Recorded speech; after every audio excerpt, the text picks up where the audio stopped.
আসতে পারবেন আপনি তো কাজে সকাল বললে আসতে বললেন এখানে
ভবিষ্যৎ প্রজন্মকে আমরা বাঁচিয়ে রাখতে পারবো না।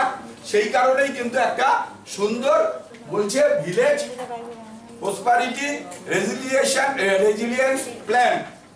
রেজিলিয়েন্স মানে সাস্টেইন, মানে আপনার যে গ্রামীণ ক্ষেত্রে আপনি উন্নয়নমূলক যে পরিকল্পনাটা করবেন সেই পরিকল্পনাটা স্থায়িত্ব হয়।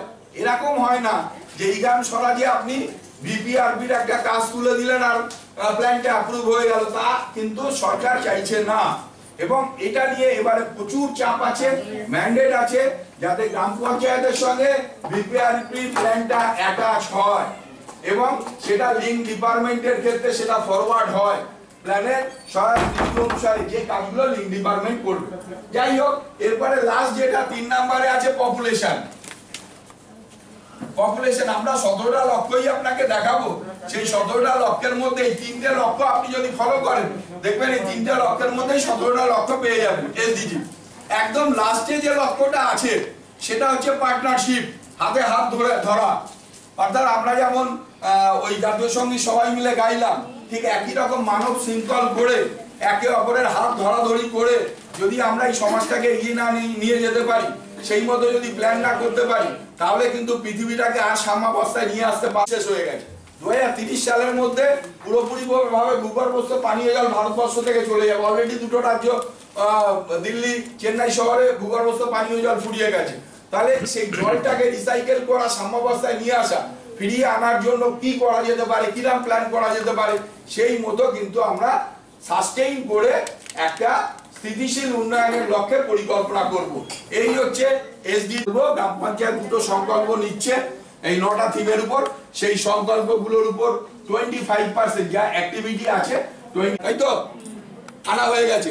সুতরাং এটা কিন্তু সারা ভারতবর্ষের উন্নয়নের এটা একটা বড় দিক আপনারা পেয়ে যাবেন। দিদিরা এগুলো সব পেয়ে যাবেন, কোনো অসুবিধা নেই, এগুলো সব আপনি পেয়ে যাবেন। যদি না পান কাইন্ডলি আমাকে জানাবেন, হোয়াটসঅ্যাপ নাম্বার হোক, মেল হোক, আমি পাঠিয়ে দেবো।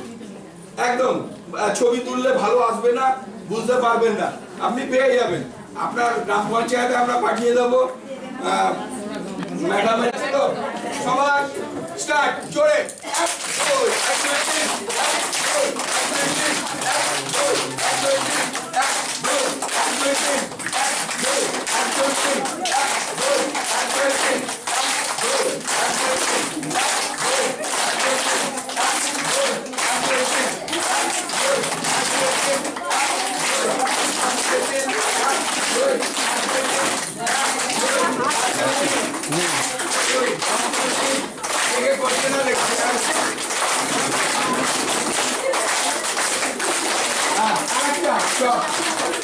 অনেকে করছেন না কেন? তিনটে আঙুল দিয়ে, চারটে আঙুল দিয়ে, পাঁচটা আঙুল দিয়ে।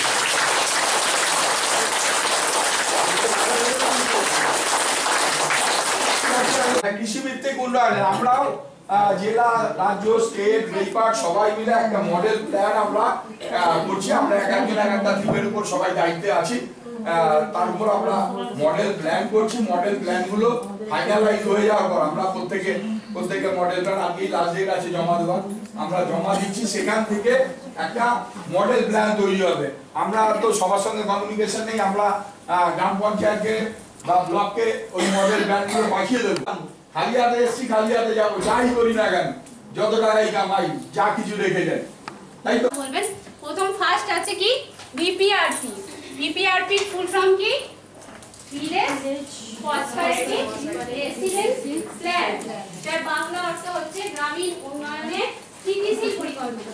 আমরা যে পরিকল্পনা আমি কাজটা করব সেটা যেন স্থিতিশীল হয়, মানে শুধু এই 2-4 দিনের জন্য বললাম আবার সেটা ধামাচাপা পড়ে গেল, যেটা বারবার হয়ে আসছে, সেটা যেন না হয়। যে পরিকল্পনাটা করব, যে তথ্যটা আমরা তুলে নিয়ে আসবো, যে সুবিধাটা আমরা দেব সাধারণ মানুষকে, সেই সুবিধাটা যেন স্থিতিশীল হয়, সেইভাবে আমরা পরিকল্পনা মাফিক কাজটা এগিয়ে নিয়ে যাব। এই ভিপিআরপি 4টে লক্ষ্য বা উদ্দেশ্য আছে। সেই উদ্দেশ্যগুলো কি আছে? প্রথম ফার্স্ট কি আছে না, গ্রামীণ পরিবারগুলির আর্থিক অবস্থার উন্নতি।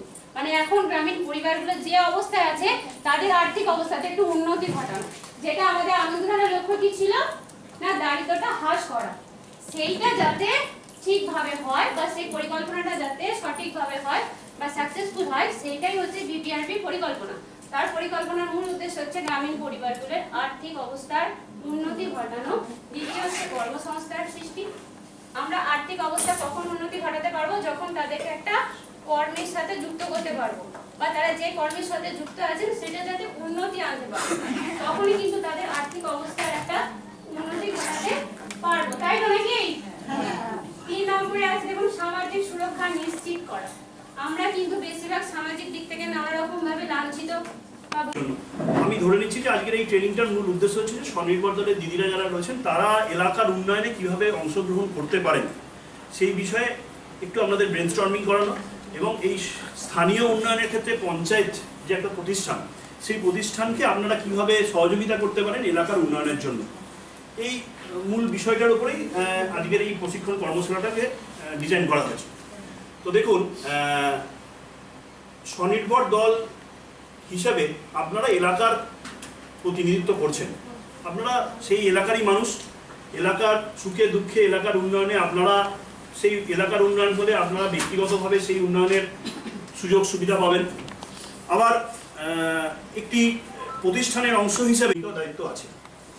তো সেই জায়গাটাতে আপনারা আপনাদের কাজের ক্ষেত্রগুলো সম্বন্ধে জানলেন, বুঝলেন, বিগত দিনগুলো কাজ করেছেন সেগুলো সম্বন্ধে জানেন, বোঝেন। এই যে বিভিন্ন কনসেপচুয়াল মিসকনসেপশন, সেটাকে মিটিয়ে কিভাবে যেটা আমার প্রয়োজন সেটাকে কিভাবে স্ট্রাকচারের মধ্যে ইমপ্লিমেন্ট করানো যেতে পারে সেই ব্যাপারটা একটু আলোচনা করি।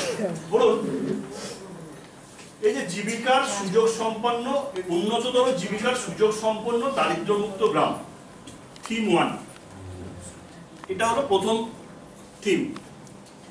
এটা কোথায় কোথায় আছে না, এসডিজির 1, 2, 8, এই 3টে এসডিজি, এই 3টি যখন করানো হচ্ছে তাহলে সেগুলো তারা অ্যাক্টিভিটির মধ্যে আছে, তাই করাতে পারছে। ঠিক তেমনি হয়ে আপনাদের ডিমান্ডটা কেন থাকবে না, সেটাকেও আপনাদেরকে এই সিস্টেমের মধ্যে ইনকর্পোরেট করাতে হবে।